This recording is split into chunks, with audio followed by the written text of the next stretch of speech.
And what is going on, everybody? Welcome back into the Sports Scramble. We are halfway through the March Madness bracket, and as we always do here, we're going to do our second chance bracket.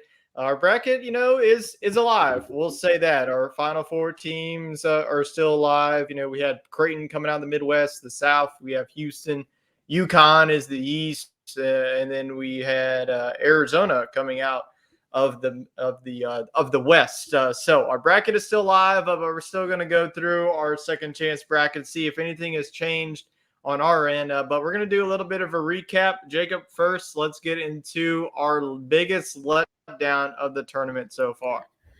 Biggest letdown of the tournament, man. It really is one of those uh, that you kind of come to expect, I guess, over time. You had a lot of teams give the run for their money in that 5-12 range there.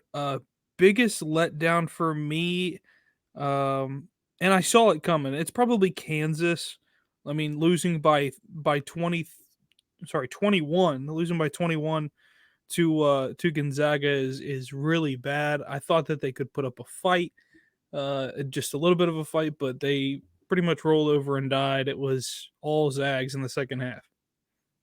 Yeah, I mean, with Kansas, with the McCullough injury, really, I think negated their run of how far that they could go. They got past the 13 seed.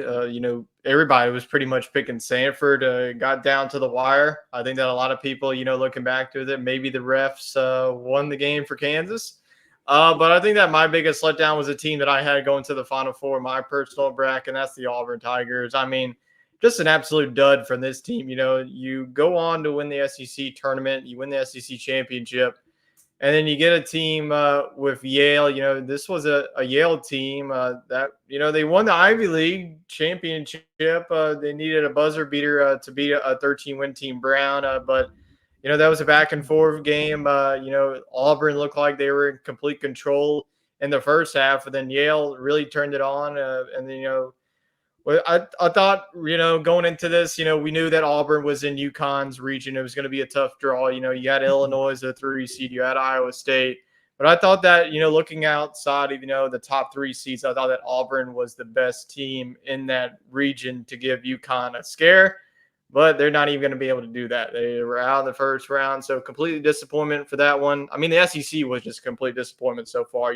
Florida losing as a 7 seed. Kentucky, that was a big gaffe by them losing to Jack Kolke in Oakland. I mean, that guy just lit up that game. So those are surprises. Our biggest disappointments. Excuse me. What's your biggest surprise so far? The remaining 16 teams. Which one of these teams are you surprised to see on this list making it this far? For me, even though their seating isn't bad, for me, I think it's Clemson. Clemson to me really just didn't show a lot this season. From the little bit of ACC basketball that I saw, they, I mean, they're a tough, gritty team. I mean, they're not on anybody's hit list to be a team that's really dangerous. Uh, I thought they would be a first round exit. To be honest with you, I actually had them losing in the first round, but they stuck with it and they stuck it out and they've grinded and played some really good basketball lately.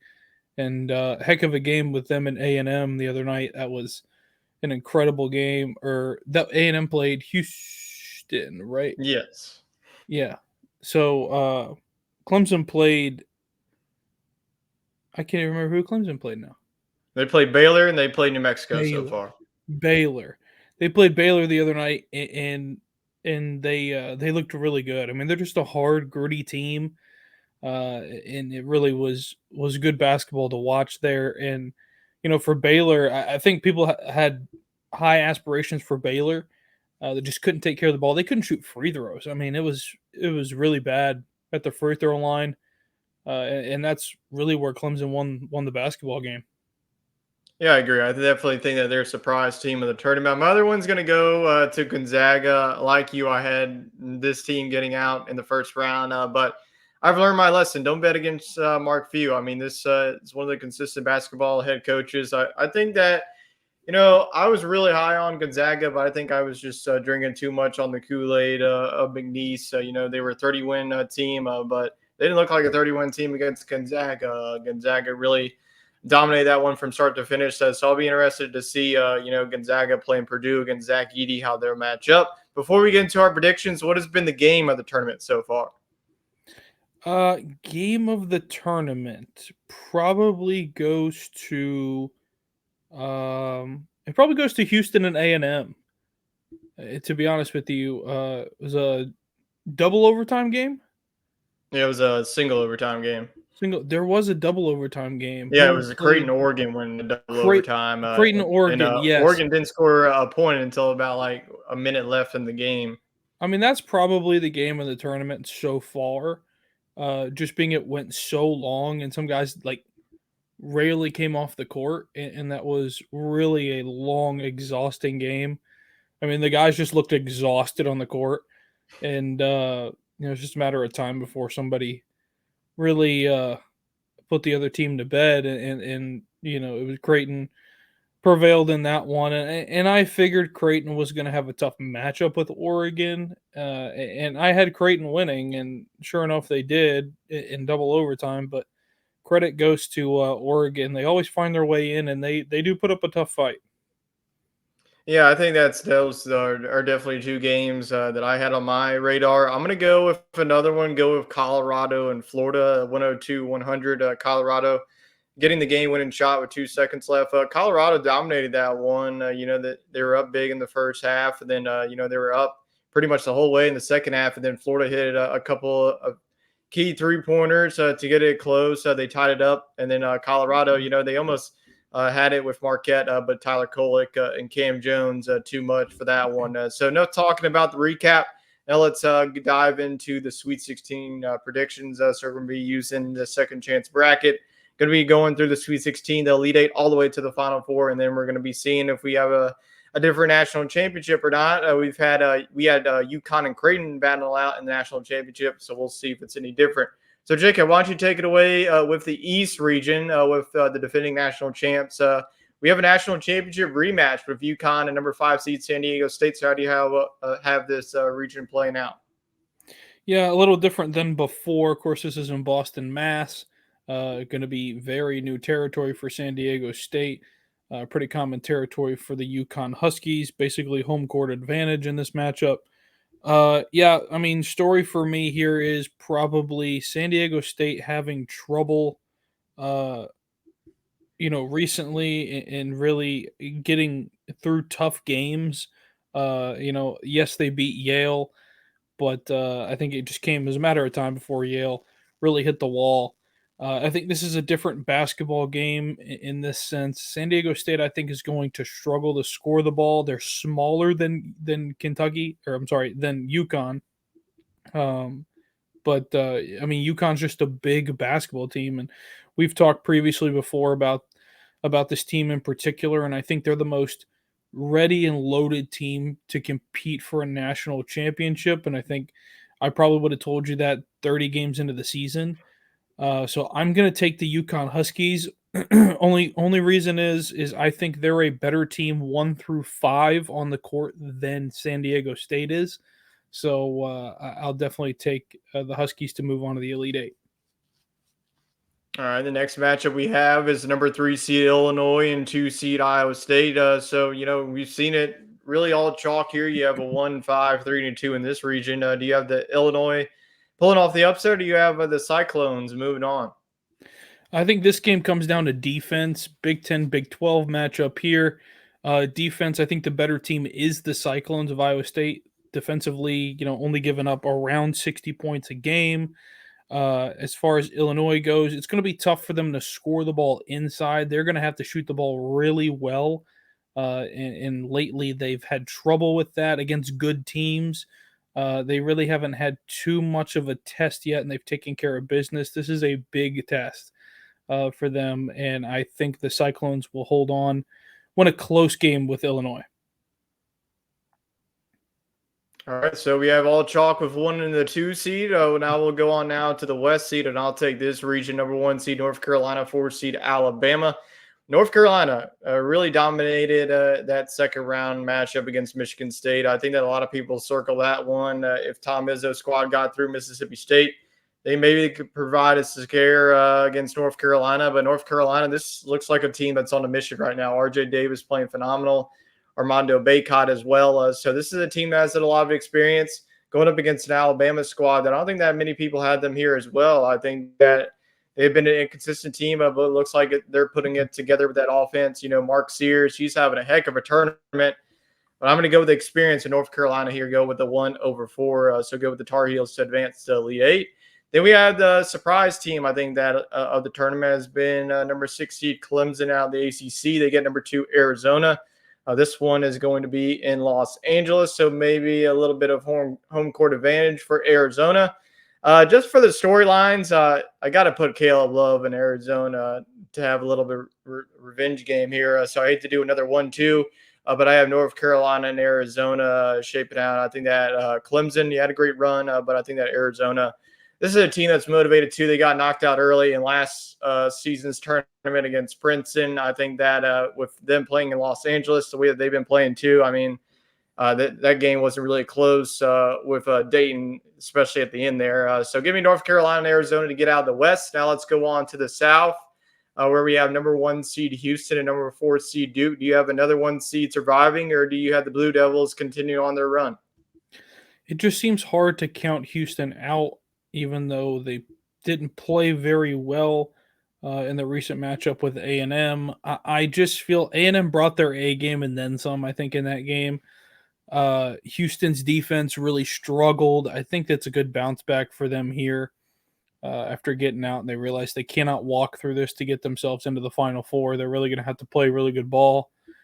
Duke presents a couple of different challenges, one being Filipowski in the middle. That's going to be definitely a big adjustment for them. He's the force for Duke, the driving force. Outside for Duke, Jeremy Roach is really their guy. As far as shooting goes, he's their spot-up shooter. But for Houston, they deliver a lot. Shooting wise, they drive the basket hard. Filipowski could get in foul trouble early. I think that's what Houston's going to try to do in this game. And if that's the way they go, I think that they will come out on top. I'll take the Cougars. All right, so we have another 1 seed advancing on. Now we have the Cinderella story left of the tournament with 11 seed NC State. They continue on their run from winning the ACC tournament. And then they get a number 2 seed Marquette. You're seeing a healthy Marquette. Tyler Kolek, he's been dishing out assist left and right. Cam Jones, he's been having a heck of a tournament too. So this looks like a team that's looking very scary with Marquette. They got a huge victory against Colorado a couple of days ago. So do you have the NC State Wolfpack continue on their run, or do you think the Big East is too much in this matchup? I feel the Big East is a little bit too much. I'm going to take Marquette, reason being they're fully healthy again. Shooting wise, I think they are probably the best shooting team that NC State will face all year long. And they really just deliver a lot. I mean, Kolek is back, like you said, but there's a lot of different challenges that come around the other shooters that are on, Marquette's team. I think Marquette really they've spiked at the right time. I can't say peaked, but they've hit a spike right now where I think that they can kind of run with what they have. And I think getting Kolek back was kind of their driving force. Guy dishes out so many assists. He's really their lifeline on the offensive end. Defensively, Marquette has been struggling. They give up too many points, in my opinion. So I mean, it could be one of those cases where NC State's going to have to shoot their way into the game, I think, only because it's going to be tough for them to rely on DJ Burns fully for points in this game. DJ Horn did not play well in their last game, and they still moved on. And that really was an eye-opener to me. I mean, he shot the ball very poorly from the field, a lot of three-pointers, just ill-advised threes at that point, and really kind of they almost didn't make it with how tough of a game that they had guard play wise. Turnovers were bad, but they snuck their way in. But Marquette's not going to make those same mistakes, I don't think. And I think this is where they really make a push. So far we have all 1 and 2s. We'll see if that trend continues as we go on now to the Midwest. Number 1 seed Purdue, number 5 seed Gonzaga, Purdue's definitely looking like another team on the mission. I mean, they just absolutely destroyed Utah State. Zach Edey didn't really have to play at all in the second half after dropping 21 points. I mean, it was just everybody was on it. Like it was raining threes, it was raining twos. It was just Purdue's night. And Utah State ran into an absolute buzzsaw. Gonzaga as well really hasn't played a close game in this tournament either. They really had no problem in round one against McNeese and then against a really injured Kansas team.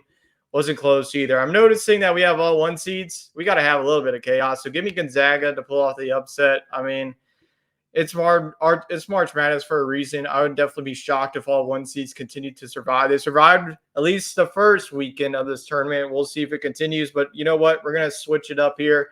Go for a little bit of an upset with Gonzaga. Like I mentioned, you can't bet against Mark Few's squad, and they've definitely been playing well out of the West Coast Conference. So give us a little bit of upset. Nothing against Purdue. Just want to switch it up because I think that a lot of people are definitely going to be picking Purdue. So maybe we can get ahead of the competition here in the second chance bracket by picking Gonzaga. We'll see if it works out. 3 seed Creighton, 2 seed Tennessee. This is a matchup that if you're a college basketball fan is the game to watch. This might be the game of the Sweet 16. I mean, you got Tennessee with Sakai Ziegler, Dalton Knecht, Creighton, Baylor Shireman. He's an absolute bucket for Creighton. And then you got Colin Brenner as well down low. So this is going to be a fantastic battle. Two coaches that are looking to get over the hump. Creighton got to the Elite Eight before getting out by San Diego State. Tennessee, on the other hand, it's been a while since they've been to the Elite Eight. I think that it wouldn't shock me if this game goes to overtime. I think that these are two evenly matched teams. But I'm going to go with the SEC team here with Tennessee. I know that the SEC hasn't been great in this tournament. Tennessee they definitely got scared by Texas, but they survived. Creighton, on the other hand, they got scared by Oregon. So this is definitely going to be a great basketball game to watch come down there. But I think that Rocky Top advances to Elite Eight. So our Elite Eight is set. We're not too much chalk there on the Midwest, but outside of that, all ones and twos advancing. So let's go back to the East. Our Elite Eight matchup. Do you have UConn or Iowa State going on to the Final Four in Phoenix? It's really tough. I've rode UConn a long ways, and I feel UConn is a really good basketball team. 1 and 2s are really tough games to pick. One turnover could determine the game. So I don't know. I just think Iowa State's too small for inside as far as rebounding goes. I think defensive rebounds are going to be key in this one. I'll take UConn. I'm going to take the Huskies to make it to the Final Four once again. There we go. The defending champs back into the familiar spot, back in the Final Four. Now we go on to the West with a 1 and 2 seed, North Carolina, Arizona. Like I mentioned, Caleb Love, revenge game here, but he does not get the revenge. I have North Carolina make it to the championship game, my personal bracket. I don't really see anything different about this team. This has been a team that it's really been dominating in the past 2 games. We'll see if they can do it against high-powered offense against Alabama. I think that RJ Davis is definitely going to have another game because it might be a shot-for-shot game. It might be a race to 90 the way that Alabama's defense is set up. But it's going to be a great matchup. But I think that the Tar Heels get back to a place where I think that a lot of fans believe that where they belong. So we have UConn and North Carolina matchup set up on one side. Now we have number 1 seed Houston, 2 seed Marquette. Are we going to have our first Big 12 team get in or have another Big East team join the party in Arizona? It's really tough with this. I like the Big East. I really do. I want the Big East to succeed, and have back-to-back national championships in the Big East. I think it would be great for that conference. Only problem, I just think Houston's. I mean, these are really 2 close, evenly matched teams. I mean, they play the same type of basketball, same size. You know what? For the enjoyment of chaos, I'll take Marquette. All right, so we got a little bit of chaos there with Marquette. So there's our first 2 seed. We're guaranteed to get at least 2 or more with number 5 seed Gonzaga and number 2 seed Tennessee. Would definitely be a great game. But it's got to be sooner or later that Tennessee breaks through. I think that this is their best chance to do it. If they don't do it this year, who knows when they're going to do it. This is the most talented team that Rick Barnes has had from 1 to 5 in the starting lineup. So I think even if we get Purdue and Tennessee, I think that Tennessee, we'll see if they can match up against Zach Edey down low. But I'm going to go with Tennessee to move on. So we have 2 1 seeds and 2 2 seeds here in the Final Four. I'll let you take this first matchup with 1 seed UConn and number 1 seed North Carolina. Which 1 seed advances to the title game? My 1 seed that advances is the UConn Huskies. I think they do it. I actually think this matchup doesn't happen. I've got UConn and Arizona facing off, only because I really like how Arizona's playing right now. But I would take UConn either way in that matchup. Strongest team in basketball.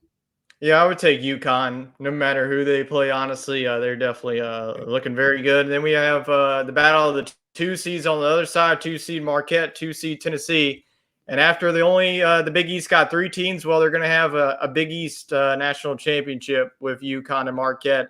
I think that Shaka Smart finally gets to the national championship game. I think that Tyler Kolek, whenever he's playing healthy, Marquette can beat anybody. And I think that if they get into a matchup with Tennessee, I think that Tennessee's defense versus Marquette's offense, I just slide the way that Cam Jones has been playing. You know, we saw whenever Tyler Kolek was out for the game, who's been stepping up? It's been Cam Jones. Have 2 guys that can put up 20-plus points any given night. So I think that Marquette, if they can get past Houston, I think that they really have a good path to get to the national championship.